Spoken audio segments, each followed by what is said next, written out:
dukomeje kubasuhuza mwebwe abantu badukunda, abantu bakurikira cyane ibiganiro dutanga, bakurikira amasomo yacu, abanyeshuri banjye bose aho bari, aho batandukaniye, bamwe benshi tukunze kuvugana dukoresheje Zoom, dukoresheje na WhatsApp, Facebook live. Mwese ndabashimira abo turi kumwe badukurikira, babibwira ko tubakunda kandi mbashimira icyizere mukomeza kutugirira gituma natwe tubasha kurushaho kugira imbaraga zo kwigisha no gutanga byinshi. Kandi icyo mbizeza nuko turi kumwe, tuba turi kumwe iminsi 365 buri mwaka kugeza igihe cyose tuzaba tukiri ahangaha mu buryo butandukanye. Papasi nini ni ukugira ngo, intego nini ni ukugira ngo ari twe tukomeze kujya mbere, ariko namwe mujye mbere ku bw'amasomo dutanga, ndetse naho ibivamo ibikomoka muri iryo terambere bikomoka kugira ngo dukomeze gutera imbere. Uyu munsi turaganira rero ku madeni. Amadeni cyangwa se imyenda ni ibintu bibangamira cyane iterambere.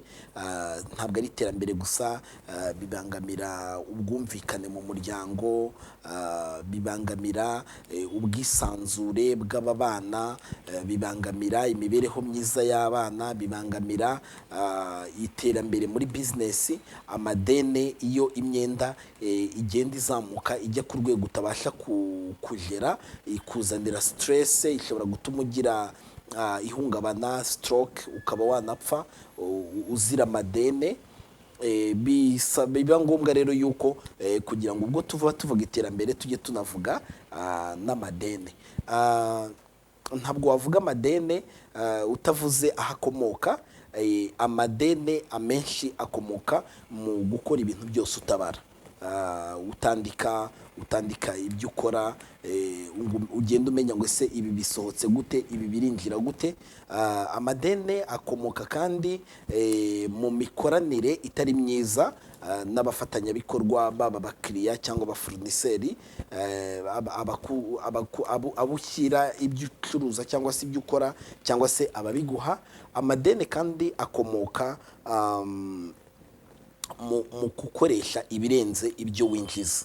Ibirenze ibyo winjiza, ukaba winjiza 500 ku kwezi, ariko mu gusohora ugasohora miliyoni. Bigaragaza yuko uraza kujya mu madeni, kuko ayo 500 yo ndarengaho nta handi ari buyakure. Ibyo nabyo rero bikomoka kuki? Bikomoka ku gushaka kubaho uko abandi babaho, gushaka kubaho uko abandi bashaka. Ibyo byose rero birabangama. Ndagira ngo mvuga ariko uburyo nabwo bwo kuva mu madeni, uburyo bwose bwo gukira cyangwa se bwo kuzamura ibyo utunze ni ugukora cyane. Reka mvuge ngo igisubizo cya byose kibanze kiri mu bindi byose ni ugukora. Ariko iyo amadeni amaze kuba menshi, ntabwo umuntu aba agitanga umusaruro, kuko ajya gukora muri we hakitambikamo cya kibazo afite mu mutwe. Umutwe we ntubohoka, rimwe na rimwe arakwepa, rimwe na rimwe akanga kwitaba amatelefone, ubundi akayafunga, ubundi akabloka abantu bakoranaga. Ariko ni ibintu biterwa n'amadeni. Ibyo byose bizana ingaruka iza gutuma noneho ubuzima bw'umuntu bugenda burushaho kuzahara, kuba nabi. Ugasanga nyine ubuzima bwe uko buzahara niko bugenda. Bimwe muri twe twarabibonye, nanjye ubwanjye ndumwe mu babibonye, nagiye ngira ibibazo nk'ibyo ngibyo, ariko ndagenda mbabwira uko nagiye mbivamo nuko nagiye mbisohokamo kugira ngo byorohe. Burya iyo umuntu atanga isomo, ariko akaba ari isomo atanga noneho uko yagiye arikemura, biroroha cyane ko ntumva gukunda umuntu w'inararibonye nkanjye noneho mu by'imari nakisanga noneho nagiye mu madeni. Ariko byagiye bimbaho, ariko ndanavuga uko nagiye mbisohokamo kugira ngo ahari biragufasha, ariko ntibigufasha none gusa, ahubwo biragiye binakemura ibibazo wagiye uhura nayo. Ndagira ariko mbabwire ko bitera stress nini cyane. Niyo mpamvu mvuga ngo nibyo kwibandaho. Uburyo rero bwo kugira ngo umuntu ave mu madeni, navuze ko ibanga rikomeye cyane no gukora. Ariko ntabwo wakora ufite iyo stress. Ngiye kuvuga rero uburyo umuntu ashobora gukora n'iyo stress itamubangamiye, nubwo ah, nubwo amadeni yiwe yaba akiri menshi cyane. Intambwe ya mbere ndi buvuge ni uko umuntu kugira ngo ave mu madeni, icyo akora cya mbere ni ugukora lisite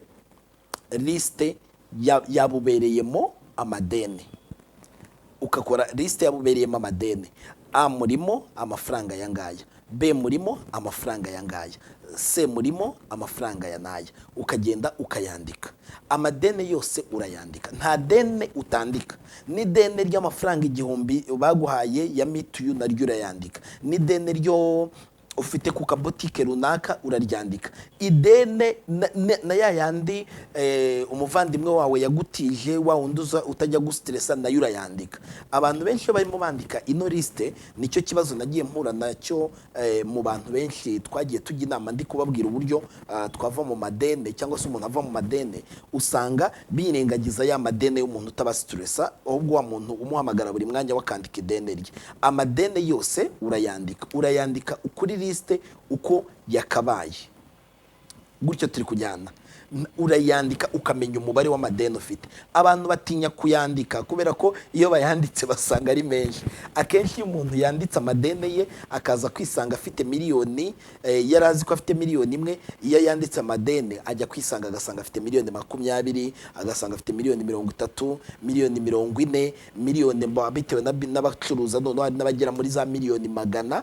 Ariko ibu buryo ndi kuvuga bwo kwishyura amadeni bureba buri muntu wese ku rwego rwe, wandika buri kadende, naho uri amafaranga 100 nayo urayandika, kubera ko iyo utayanditse biba ikibazo. Hari n'abantu bajya birengagiza amadene, umuntu kubera ko adaheruka kuvugana nawe, ugafata idene ryo ugasanga ntabwo uryibuka, nta n'ubwo uryandika kubera ko mutavugana, cyangwa se wabona mubana neza atayakugira, ukirengagiza ko mu mutima wayo mafaranga arimo, nayo urayandika ukayashyira kuri liste y'amadene yose ubereyemo abantu. Hari n'abantu bamara imyaka myinshi ugasanga ntigeze kwishyuza idene rye, rimaze imyaka 5, 10, ugasa, ariko iryo deni naryo urarigira, ugomba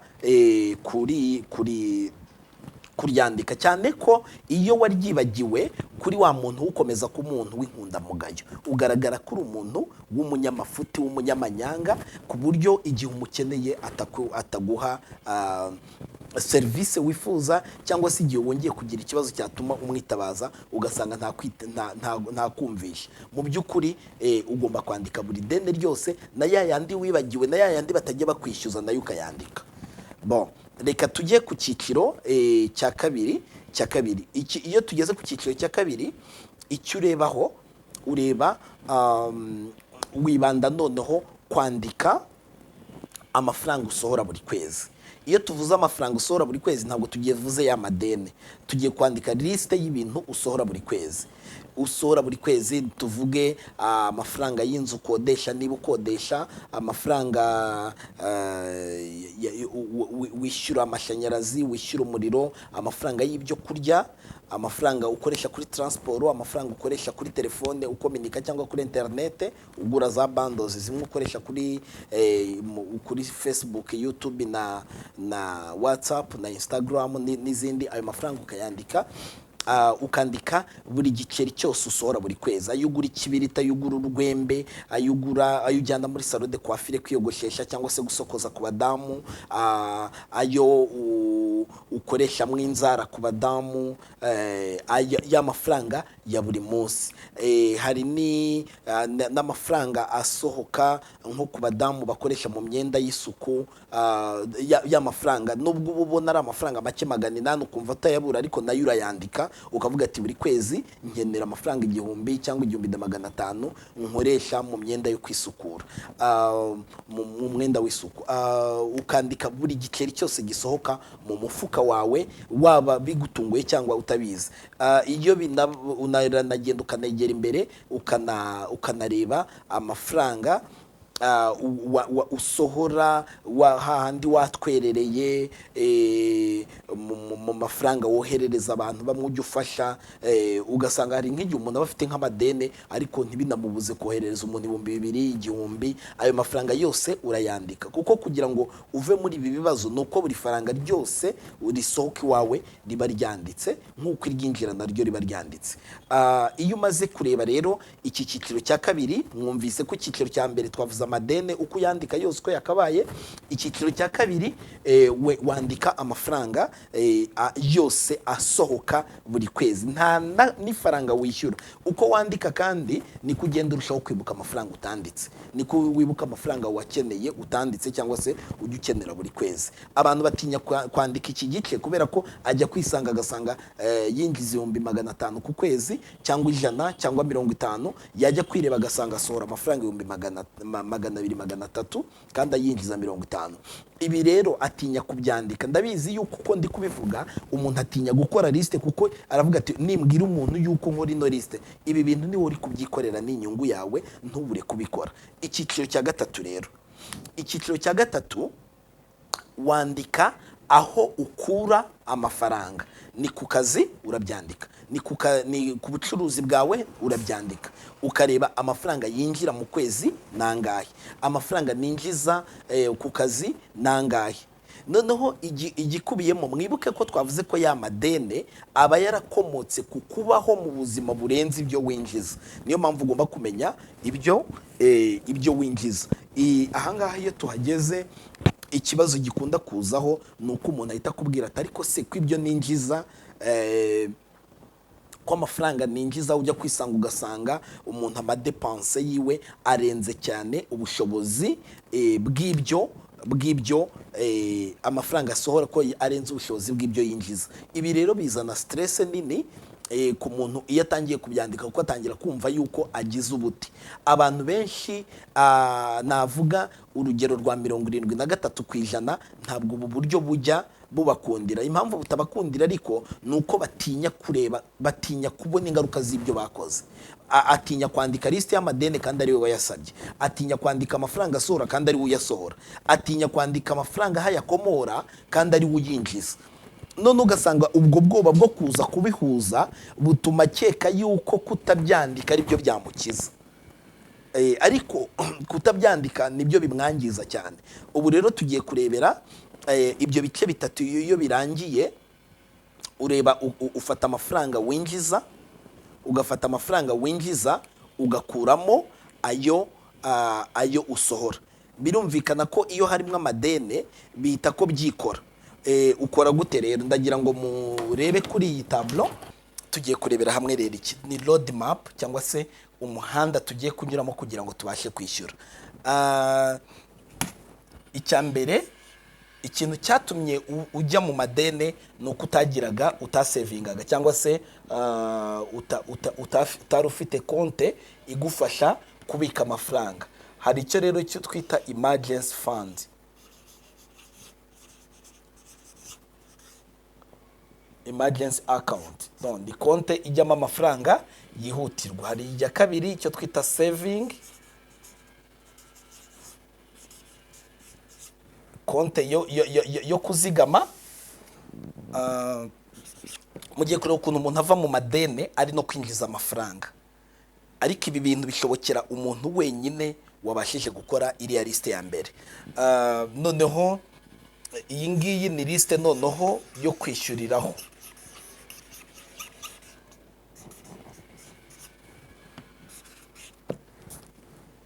Iyi noneho ikaba liste ya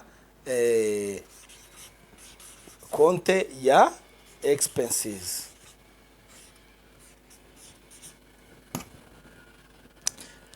Izi konte ntabwo ari ngombwa kufunguza konte muri banke, ariko nk'iyi n'iyi byo biba byiza iyo ufunguje konte muri banke zigenewe icyo gikorwa. Nibukiranye yuko ibi bintu gukora liste ntibihagije, ahubwo biradusaba na discipline cyangwa se kugira discipline. Ubuzima bwose bubaho, abantu bagiye bagira imbaraga, bakagira ubushobozi, bakagira ubwenge bwinshi cyane, ariko bagatsindwa mu cyo twita discipline, umutima wo gukurikirana ibyo bintu kugeza igihe bizashyikirwaho. Reka rero turebe icyo tugomba gukora hano. Muri iki gikorwa tumaze kubona konti eshatu tugiye gucreya cyangwa se gushyiraho. Iyi emergency account, emergency fund, irajyaho amafaranga 20%. Saving account ijyeho amafaranga 10%. Payment account ijyeho amafaranga 50%. Expense account irajyaho amafaranga 20%. Ibi bintu iyo ugiye ubara ko ukusohora amafaranga birakugora cyane ko habamo ikibazo. Reka tuvuge rero ko twasanze amadeni yacu, amadeni total y'amadeni ari miliyoni 10. Amadeni tubereyemo abantu, dusanga amafaranga dusohora buri kwezi ari yose. Iyo tuvuze amafaranga dusohora buri kwezi ntituba dushyizemo amafaranga ugiye kwishyura amadeni, ni amafaranga usohora iwawe muri bwa buryo bwose ngira ngo twabuvuzeho hano, uko amafaranga yose uyasohora n'amafaranga winjiza. Noneho warangiza tukarebaho noneho amafaranga nimubireba rero tugiye kwishyura ideni ryacu. Icyo nkora turebana income, amafaranga ninjiza buri kwezi. Tuvuge ko hano twasanze 800, biterwa nuko buri rugo rubaho, kuko buri muntu wese abaho ukwe. Tukaza gusanga yuko uyu muntu tuvuge ko asohora 500 ku kwezi, 500 ku kwezi, ariko mu rugo iwe ageze mu ideni rya miliyoni 10, ariko amafaranga yahembwa ni umushahara w'800. Ariko ibi ngibi ntibikanga umuntu n'uhembwa 150 yashyira amaha, n'uhembwa 100, n'uhembwa 50, n'uhembwa amafaranga yari yose wabuhembwa hano ntacyo bihindura hano. Byumvikana ko burya umuntu uhembwa menshi ni nawe ushobora kugira amadeni menshi kubera ko biba byoroshye. Muri aya madeni rero igikorwa gikurikiraho nuko nge ndeba, murabona ko niba ninjiza 800, tugiye kureba 50% yabyo. 50% y'800 kuri ya liste twabonye hariya ya, reka turebe emergency. Rimwe ni emergency fund, turebe kabiri ni saving account, ahandi ni repayment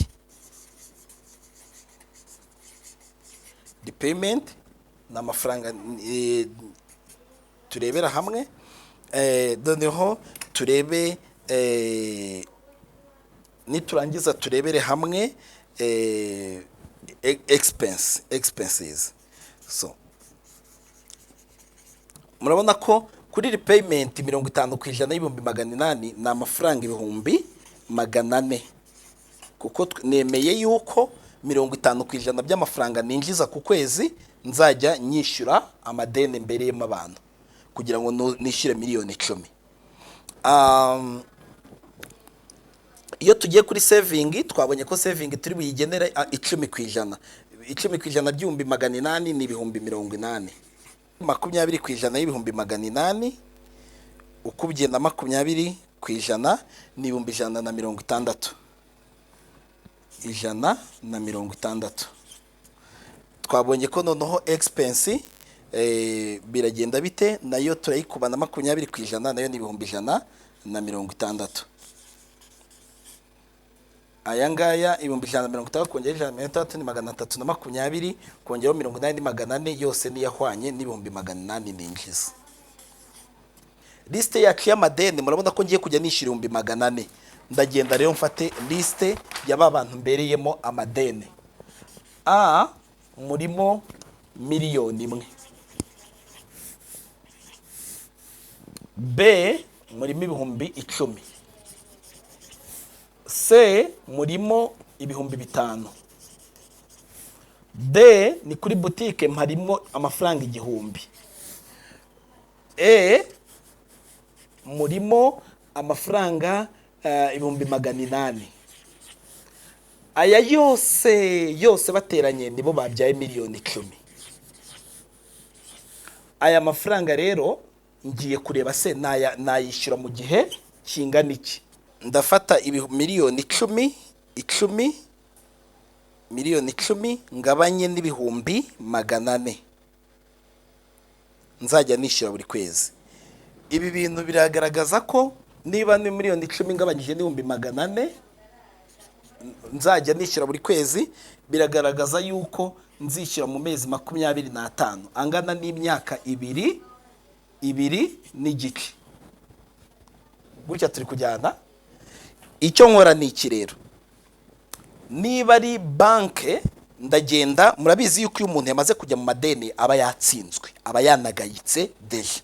Ntabwo rero wakanga noneho ngo nibambona biragenda bite, ahubwo noneho urabasanga niba ari banke ukabahamagara umuntu umwe ku giti cye mukicarana. Ikintu ugomba kubanza kwitegura, ugomba kwitegura ko abo bantu batari bukubwire neza. Ntabwo abo bantu ubereyemo amadene bari bukubwire neza. Gutyo turi kujyana, bari bukubwire nabi kuko amafaranga yabo barayakeneye. Bon, ariko hari abantu babandi ibyo kurya byawe ntabwo uri bubisacrifiye, kuko nubwo uzaba uri kwishyura amadene, uzaba uri kurya, uzaba uri kwishyura inzubamo. Tugiye kureba rero ibishobora guhinduka kugira ngo byongere amafaranga wishyura. Igikurikira ni iki, usanga umuntu umwe kera nari nzi gushushanyaho gake.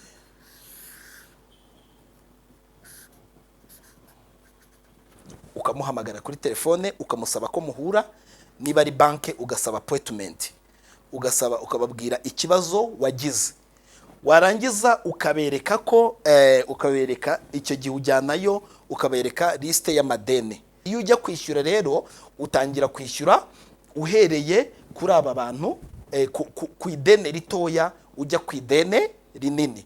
Kubera iki? No mu ntambwe no mu busanzwe ntabwo amadeni wayafashe ngo uhere ku idene rinini, ahubwo wagiye ufata amadeni buhoro buhoro wisanga ufite amadeni menshi. Kugira ngo amadeni yishyurwe wishyura uhereye ku kadene gatoya karya k'igihumbi, wa wundi ujye uguha mituyu, wa wundi ujye uguha iyo muri mu ideni burya bari ikibazo, ni uheraho wishyura, kuko ejo uzanamukenera. Nubwo turi gushaka ko uva mu madeni, ariko bishoboka yuko ushobora kumukenera mu buryo runaka bwihutirwa, uretse ko uri bubukemurishe ya emergency fund, ariko ushobora kumukenera. Bigenda bite rero? Ufata utangira ukabashaka, ukavugana n'umuntu ku giti cye, ukamwereka gahunda, icyo twise road map, ukamwereka gahunda ufite yo kumwishyura. Tuvuga ko uyu muntu umubereyemo miliyoni ku bihumbi 400 irafata amafaranga ngahe? Ifite 40%. Bivuze ko mu bihumbi 400 miliyoni tuvuge ko afite yihariye 40% y'ibihumbi 400. Ubwo icyo nkora ni iki rero, ndafata ibihumbi 400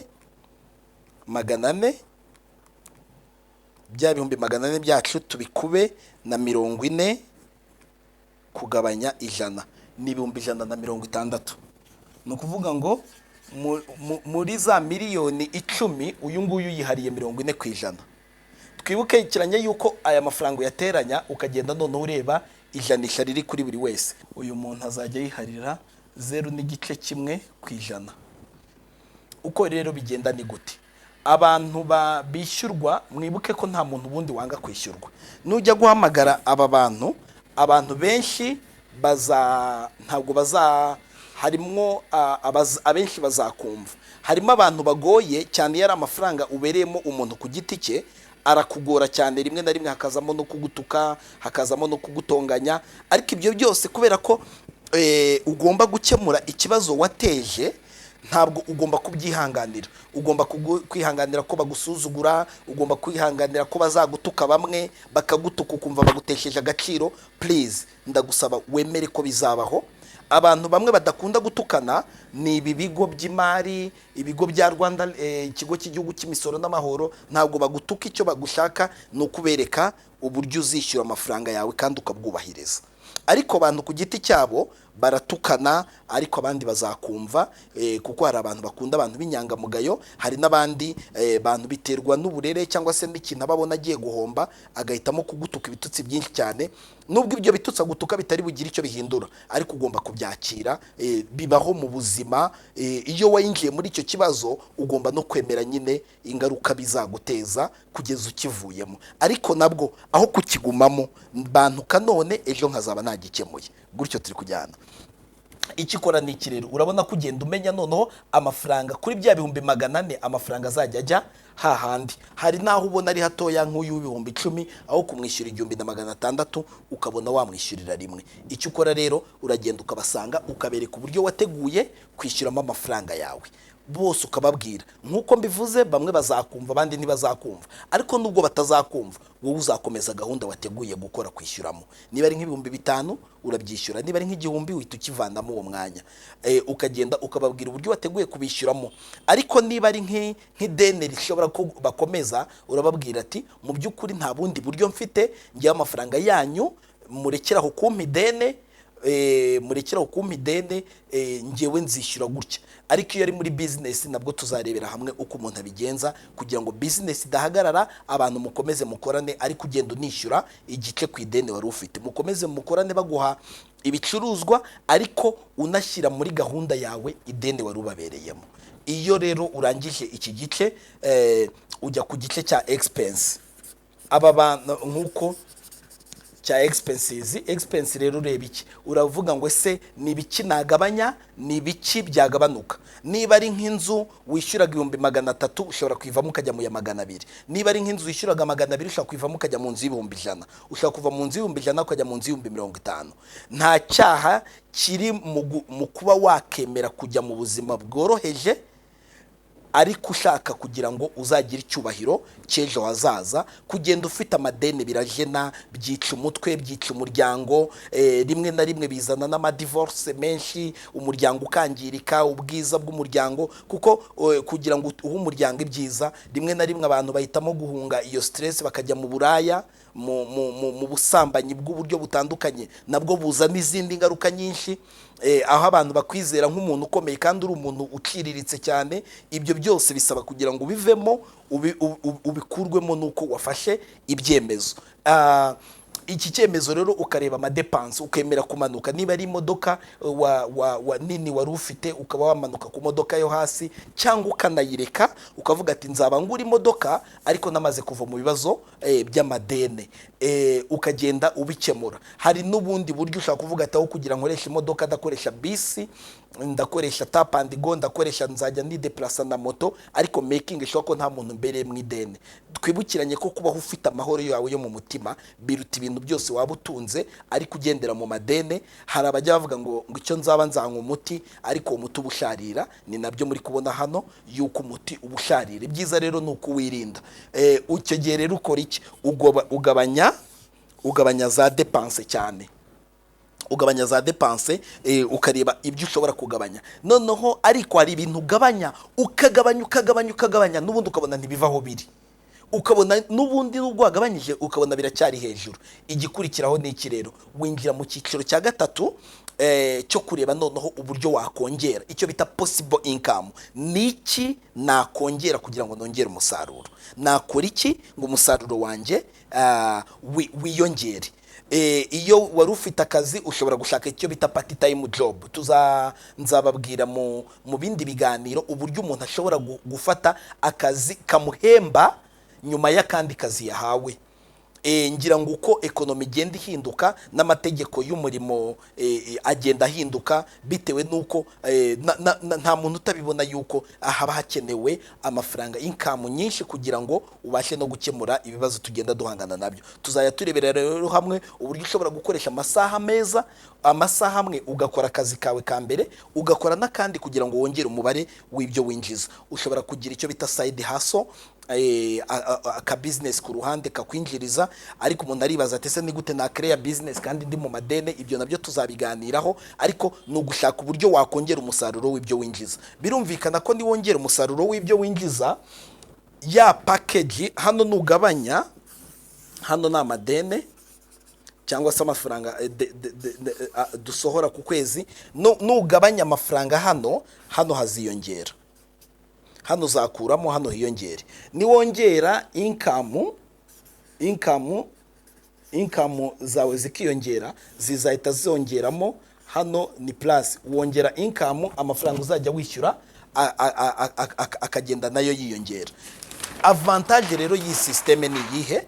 Ku musozo mwabonye ko hari amafaranga 20% ari kujya muri emergency fund, hakaba amafaranga 10% ari kwinjira muri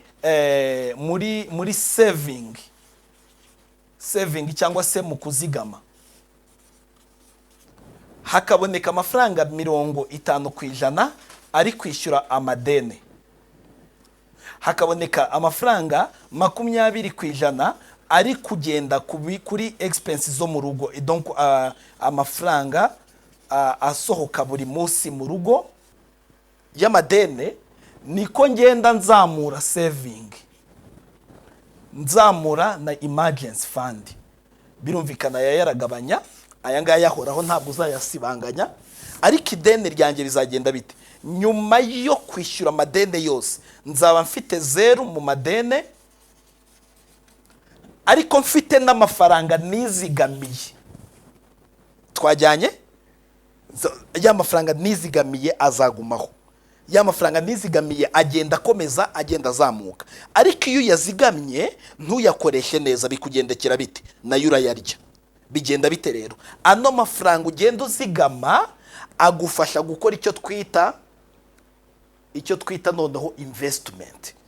Aya niyo utangira gukoramo udushinga tushobora kukubyarira amafaranga. Za miliyoni 10 zagabanutse, ariko mwibuke ko ndi kubika 80,000 ku 400, ndi kubika 80,000 ku 800 ninjiza buri kwezi, hari 80,000 by'10% bigenda mbika. Ayo mafaranga agenda akora ikintu. Njya ntangazwa n'abantu umbaza ngo se ngo ko mfite 200,000 nakora iki? Akazi karahari kuri buri muntu wese, kuri buri faranga ryose wabubika. Noneho aya mafaranga agenda azamuka, n'aya ngaya akazamuka. Aya ngaya rero ya emergency fund ntabwo akorwaho ubundi, ntabwo ari amafaranga akorwaho, ariko ukomeza kuyabika. Iyo ubonye ageze mu mezi 6, amezi 6 ntuyakoraho, y'amezi 6 ntuyakoraho, uyagumishaho, kuko ateganyirijwe ibihe bikomeye bishobora kugutungura utabizi, bitanitabaza yuko ufite amafaranga cyangwa kutayafite. Ayo ngayo ni haguma, ariko ukomeza ukayazigamira. Noneho iyo hejuru y'amezi 6 uyavanamo, nayo ukazayajyana muri saving. Muri ya saving ikagufasha kugenda weinvestisa ibindi bikorwa. Biragaragara rero ko ubuzima bwawe rero nuburangiza ni gute? Aya madene nyuma y'imyaka 2 uyavuyemo, ntabwo uzimura inzu ngo utangire wimura inzu, ahubwo ya mafaranga wajyaga wishyura 50% mu madene, nayo urakomeza kuyazigama gutyo, bityo yiyongere kuri saving. Bizarangira ufite saving nyinshi, iyi saving ikuvane mu madene. Urabona ko wavuye mu madene hano hehe no kuzongera kuba mu idene ukundi. So umuntu uri ready rero kubahiriza no program, please keep it up. Twibukiranye yuko ukora liste y'amadene, ugakora liste y'amadepense, ugakora liste y'amafaranga winjiza. Warangiza noneho ugakora imibare y'amafaranga azajya asohoka. Twibukiranye twabonye 20% muri emergency fund cyangwa se amafaranga y'ingoboka n'ayahe, ni inshure 3 z'amafaranga usohora buri kwezi. Hakazamo amafaranga 10% uzajya ugenera konte yo kuzigama ku ruhande, 50% genera amadeni, kwishyura amadeni. Aba banyamadeni rero uragenda ukababwira plan yawe yo kwishyura, ukababwira ati kugira ngo nzajya nishyura dore uko ngiye kujya nishyura. Bamwe nkuko nakubwiye abantu ku giti cyabo bazakurwanya, bamwe muri bo bazanagutuka, ariko kutatinye kujya mu madeni ukajya mu isoni kugeza ubwo ugeza mu madeni. Iyo umuntu yibye yabaye igisambo agomba kwemera ko n'amapinga amujyamo. Nawe ibitutsi bagutuka aho kugira ngo uzabigumemo ubyemere babigutuka uwo mwanya, bagutuke bakubwire nabi, bakubwira turimbwa uri iki, byose ubyakire, bazabikubwira ariko babwire uko witeguye kubishyura. Nagenda kuryama azabona kuri inyangamugayo, nubwo umubereyemo umwenda ariko urashaka kurinda ubuzima bwawe. Ubwo buzima bwawe rero murabona ko nyuma y'imyaka 2 uzaba nta dene ugirira ikigo icyo ari cyo cyose. Niba ari banke urayegera, niba ari ikigo cy'igihugu cy'imisoro n'amahoro uragenda icyubwira ikibazo wahuye nacyo, bakugenera uburyo bwo kuzajya wishyura ayo mafaranga. Ubabera honete nk'uko amadeni yawe yose ari honete. Wajya kwishyura wishyura uhereye kuri ya madeni matoya. Igisoza niki? Nukugereba noneho ukareba uburyo ushobora kugira ibyo ugabanya. Niba ari imodoka ukaba wayireka, niba ukajya ugenda na moto nayo ukaba wayireka ukajya ugenda na tap and go kugira ngo ugabanye amafaranga. Ibi bintu bisaba discipline kugira ngo ubikore. Nyuma y'imyaka 2 amezi 25 nta muntu n'umwe ububereyemo umwenda. So are you ready now? You can do it and I have done it myself. Narabikoze, nawe wabasha kubikora, kandi ibi ngibi bituma ugira ekonomi nziza kandi nta mwenda ubereyemo. Mu kiganiro kindi tuziga uburyo umuntu noneho abyaza umusaruro amafaranga y'inguzanyo, aho kugira ngo amubere umutwaro ahubwo akamubera igisubizo. Mwakoze cyane. Ni inshuti yanyu coach Esdras Karekezi.